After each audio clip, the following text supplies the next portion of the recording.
Assalamualaikum warahmatullahi wabarakatuh. Apa kabarnya anak-anak? Hari ini bertemu bersama Ibu lagi ya, Busada Tulasana dengan materi yang berbeda yaitu sistem periodik unsur. Sebelumnya kita sudah belajar tentang susunan atom, kemudian konfigurasi elektron dan apa saja yang penyusun dari atom itu sendiri.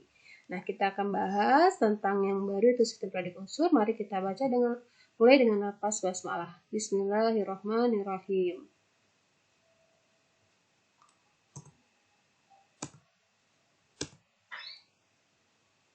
Oke, dimulai dari sistem periodik unsur. Di sini sudah tidak asing lagi ya.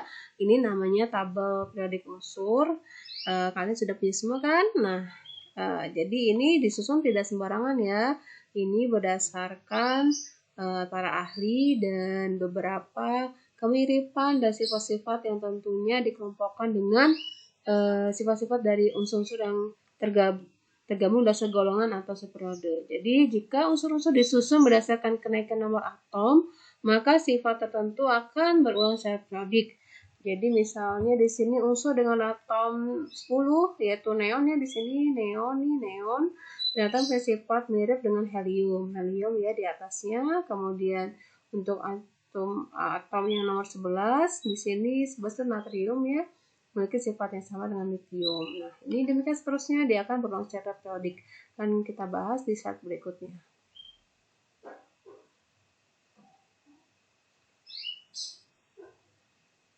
Ya, jadi kalau dia satu lajur ya, yang horizontal itu yang bagaimana? Yang ke ya, horizontal itu yang mendatar ya, itu disebut dengan periode. Kita lihat di sini tadi, ini namanya periode ya, ini periode. Ini periode 1 yang sebaris ini, periode 2, ini periode ketiga ini 4, 5, 6, 7 dan seterusnya. Sedangkan kalau yang vertikal itu dari atas ke bawah ya. Ini namanya segolongan.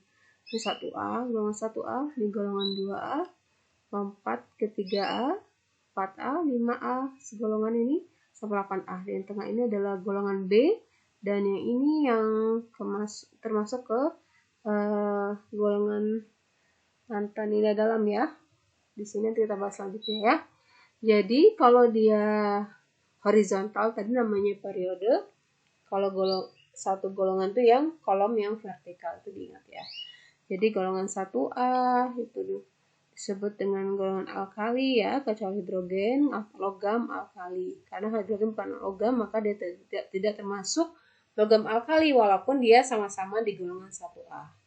Kemudian golongan 2A itu disebut dengan logam alkali tanah. Kalau 7A itu namanya golongan halogen. Nah, nama lainnya ya. Golongan 8A itu golongan gas mulia. Ini nama-nama yang sesuai dengan golongannya. Jadi untuk periode 1 itu jumlah unsurnya cuma 2 ya. Yang terdiri dari nomor atom 1 sampai 2. Kalau periode 2 itu jumlah unsurnya 8 yaitu nomor atom 3 sampai 10 dan seterusnya ya di sini. Nah, untuk di sini dimulai dari golongan 1A, 2A, lanjut ke 3B, tengah-tengah ya, 4B, 5B, 6B, 7B, 8B. 8B ini ada 3 kolom ya di sini, 8, 9, 10, kemudian 11, 1B, 2B, baru 3A, 4A, 5A, 6A, 7A, 8A. Kalau dia sistem golongan, nah ada golongan utama dan golongan tambahan atau golongan B. Kalau golongan B ini namanya juga disebut unsur transisi. Kenapa dia transisi? Karena dia di antara golongan A. Ya, transisi posisi di tengah-tengah ini. Di antara 2A dan 3A itu disebut transisi. Kita lihat yang tabel periodik tadi ya. Nah, ini ya golongan B itu atau transisi itu di antara ini. Golongan 2A dan 3A ini termasuk golongan transisi. Sedangkan yang 1A ini termasuk golongan utama. Jadi transisi terletak pada golongan 3 sampai 12 ya. Transisi juga itu ada transisi aja atau transisi yang berada di antara golongan 2 3A, 2A dan 3A, sedangkan transisi dalam itu berada di dalam transisi, tapi ada di dalamnya. Nah, kalau ada transisi dalam lantanida dan aktinida. Kalau lantanida terdiri dari 14 unsur, ya mirip dengan lantanium, makanya lantanida namanya. Kalau aktinida itu terdiri dari 14 unsur, ya mirip dengan aktinium, makanya namanya aktinida. Untuk menentukan periode itu dari nomor kulit terakhir ya. Kemarin kita sudah bahas tentang konfigurasi ya, nomor kulit, sedangkan golongan itu dari jumlah elektron valensinya. Kalau valensinya 2, nah di sini kalau 2 yang terdiri dari NS2 maka 2A. Tapi kalau dia 2B itu dilihat dari valensinya D10NS2, tergantung dari elektron valensinya ya. Dia kalau golongan A ini melibatkan subkulit S dan P, kalau golongan B melibatkan subkulit S dan D. Untuk blok, ada blok kayak rumah ya. Blok itu ada, jadi unsur itu juga ada bloknya di tabel periodik ya. Jadi ada blok S, yaitu biasanya dia elektron valensinya berhenti di subkulit S. Kalau golongan P itu yang elektron valensinya di subkulit T, D, dan F itu selanjutnya ya. Blok S ini terdiri dari golongan 1A dan 2A, blok P terdiri dari golongan 3A sampai 8A, blok D golongan 3B sampai 2B, dan F itu hanya lantanida dan aktinida. Pengelompokan unsur perlu diingat itu ada logam dan non logam ya. Biasanya kalau yang logam itu yang akhirnya ium, misalnya natrium, kalium, argentum, rubidium itu masuk ke golongan logam. Kalau non logam berarti ya seperti hidrogen, karbon, kemudian silikon, belerang itu masuk ke non logam.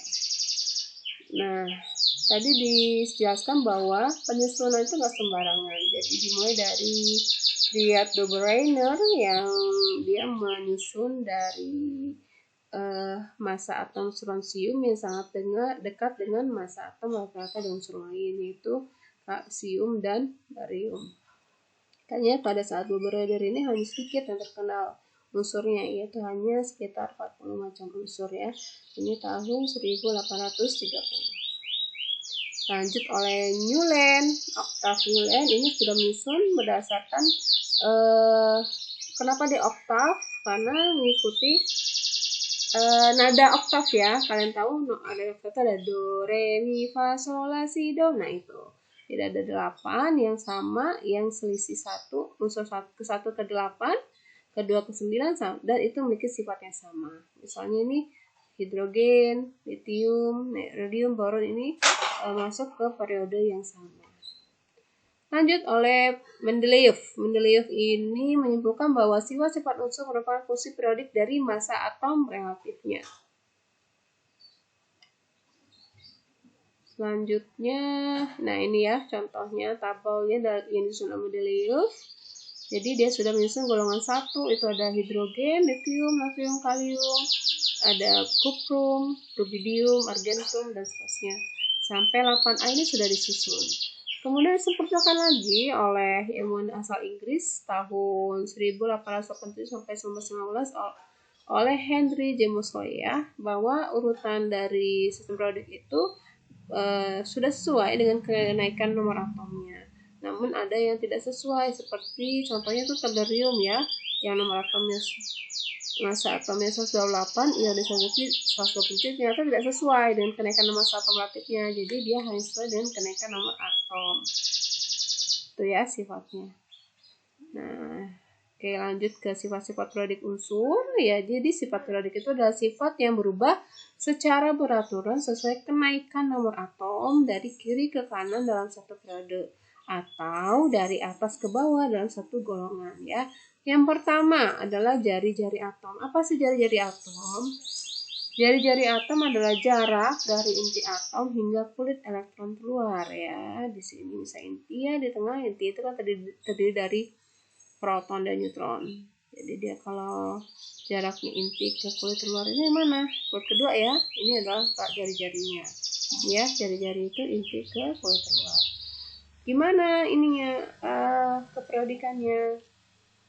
Jadi kalau periode 2, jari-jari bagaimana? Dalam satu periode dari kiri ke kanan, jari-jarinya ini semakin apa dia? Semakin naik atau semakin kecil? Ya, lihat di periode 4 semakin turun ya. Maka kiri ke kanan, jari-jari atomnya itu akan semakin kecil. Sedangkan dalam satu golongan ya, ini satu golongan nih. Yang satu golongan itu kan yang dari atas ke bawah ya. Dari atas ke bawah itu jari-jarinya akan semakin besar ya. Ini ya, dari semakin besar. Bagaimanakah jika kita untuk kecenderungan jari-jari atom? Jadi kalau unsur-unsur golongan semakin banyak kulit atomnya akan besar jari-jarinya. Untuk periode semakin besar muatan inti, semakin kuat daya tarik inti, maka jari-jarinya juga akan semakin kecil. Jadi kalau dalam satu golongan jari-jarinya akan semakin besar ya, dari bawah kalau periode karena ada gaya kuat, tarik inti makin kuat, maka jari-jari akan semakin kecil. Ya, kalau ion kebalikannya, kalau ionnya positif maka jari-jari akan lebih kecil. Kenapa? Karena dia sudah melepaskan elektron keluar. Kalau ion positif, kalau ion negatifnya dia menangkap, maka jari-jarinya akan lebih besar. Kemudian sifat yang berikutnya adalah energi ionisasi. Apa energi ionisasi? Yaitu besarnya energi yang diperlukan untuk melepaskan satu elektron dari atom netral dalam wujud gas sehingga terbentuk ion berwujud gas yang bermuatan +1. Inilah disebut energi ionisasi. Dalam satu golongan bagaimana? Kalau jari-jari atomnya makin besar, maka elektron keluar semakin lemah. Oleh karenanya energi ionisasi berkurang. Jadi kalau dalam satu golongan dari atas ke bawah, energi ionisasinya akan mengecil ya, menurun. Sedangkan dalam satu periode karena jari-jari atomnya makin kecil, gaya tariknya itu bertambah sehingga energi ionisasi juga akan bertambah. Ya, kalau nomor atomnya di sini makin tinggi, maka jari-jari energi ionisasi makin mengecil ya. Begitupun sebaliknya untuk suatu golongan. Selanjutnya apa? Yang berikutnya adalah afinitas elektron. Afinitas ini kebalikan dari tadi energi ionisasi ya. Jadi energi afinitas elektron ini adalah energi yang menyertai penambahan satu elektron dalam satu atom netral dalam wujud gas membentuk ion bermuatan negatif 1 ya. Kebalikannya ya. Dalam satu golongan dan ke bawah afinitas elektron cenderung berkurang. Di satu periode kiri kanan afinitas elektron cenderung bertambah kecuali pada unsur alkalitan dan gas mulia. Jadi untuk ini adalah semuanya bertanda negatif. Ini datanya di sini ada ya. Lihat ya di sheet 1A ini bagaimana datanya? Afinitasnya semakin apa dia? Kecenderungannya makin kecil ya. Kalau untuk yang kiri kanan makin besar. Keelektronegatifan, nah ini juga satu penting ya. Jadi ada suatu bilangan yang menggambarkan kecenderungan relatif suatu unsur menarik elektron ke pihaknya dan suatu ikatan kimia. Jadi kalau dari bawah ini ada namanya skala Pauling ya, maka keelektronegatifan ini semakin berkurang. Ya, lihat nih ya, 2,1, 1, 2,9 dan seterusnya makin berkurang ya. Kalau ini makin bertambah ya dari ke kanan. Sifat logam dan non-logam. Jadi ini adalah dikaitkan dengan keelektropositifan. Jadi kecenderungan bagaimana atom-atom melepas elektron atau membentuk ion positif. Semakin besar energi ionisasi, semakin sukar bagi atom untuk melepaskan elektron dan semakin berkurang sifat logamnya. Dari ke kanan, suatu periode logam berkurang sehingga sifat logam bertambah. Sedangkan dari atas ke bawah dan satu golongan sifat logam bertambah, sifat non-logamnya berkurang. Ini perlu kalian pahami ya, bagaimana kecenderungan dari sifat logam dan non-logam. Nah, lanjut ke bagaimana kereaktifannya. Kereaktifan itu apa? Yaitu bagaimana suatu unsur itu bisa melepas atau menarik elektron. Nah, kalau dia dalam satu periode itu dari kiri kanan itu semakin berkurang, menurun. Kemudian bertambah hingga golongan 7A. Sedangkan golongan 8A ini tidak reaktif karena adalah gas mulia ya. Gas mulia tidak mudah bereaksi. Beberapa golongan unsur dalam sistem periodik. Ya, ini gas mulia. Nah, tadi ya sudah sedikit saya jelaskan gas mulia ini kenapa dia sangat stabil. Karena dia sangat sukar berreaksi dengan unsur lain. Kulit luarnya itu sudah stabil ya, yaitu 8. Jadi namun demikian ada beberapa unsur yang bisa bereaksi, misalnya krypton dan xenon, radon ya, ternyata bisa dipaksa bereaksi dengan unsur lain. Walaupun sebenarnya dia sudah stabil dalam kesendiriannya ya. Tapi ketika dia bereaksi dengan energi tertentu, itu bisa dibentuk dengan yang lain. Golongan 7A ini disebut halogen. Kenapa halogen? Karena ini adalah pembentuk garam. Kalian tahu garam itu apa sih rumusnya? NaCl ya. NaCl itu garam dapur, itu Cl itu dari golongan halogen. Golongan halogen ini biasanya dia bentuk diatomik ya, misalnya fluor, F2, Cl2 fluor, Br2 brom, iodin, I2. Berwarna dan bersifat racun ya. Golongan 1A itu ingat namanya logam alkali ya. Alkali ini kecuali hidrogen, karena hidrogen bukan logam ya. Biasanya ini adalah unsur yang bisa membentuk basa yang larut dalam air. Nah, hati-hati ketika menggunakan logam-logam alkali ini karena dia paling reaktif ya, bereaksi hebat dengan air. Makanya kalau logam alkali ini biasanya disimpan di dalam kerosin ya atau minyak tanah supaya tidak bereaksi dengan air. Dengan 2A ini logam alkali tanah, walaupun dia tidak sereaktif 1A, tapi bisa membentuk basa ya, tapi kurang larut dalam air. Kemudian transisi itu semuanya logam. Jadi transisi ini mempunyai kekerasan, titik leleh, titik D yang relatif tinggi, dan banyak transisi yang berwarna.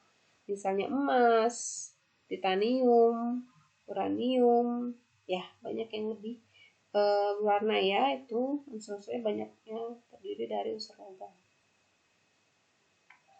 Oke, itu yang bisa saya sampaikan untuk sistem periodik unsur. Semoga bermanfaat dan kita akan kembali ke pertemuan selanjutnya. Mudah-mudahan ini bisa dipahami terlebih dahulu. Sekian, assalamualaikum warahmatullahi wabarakatuh.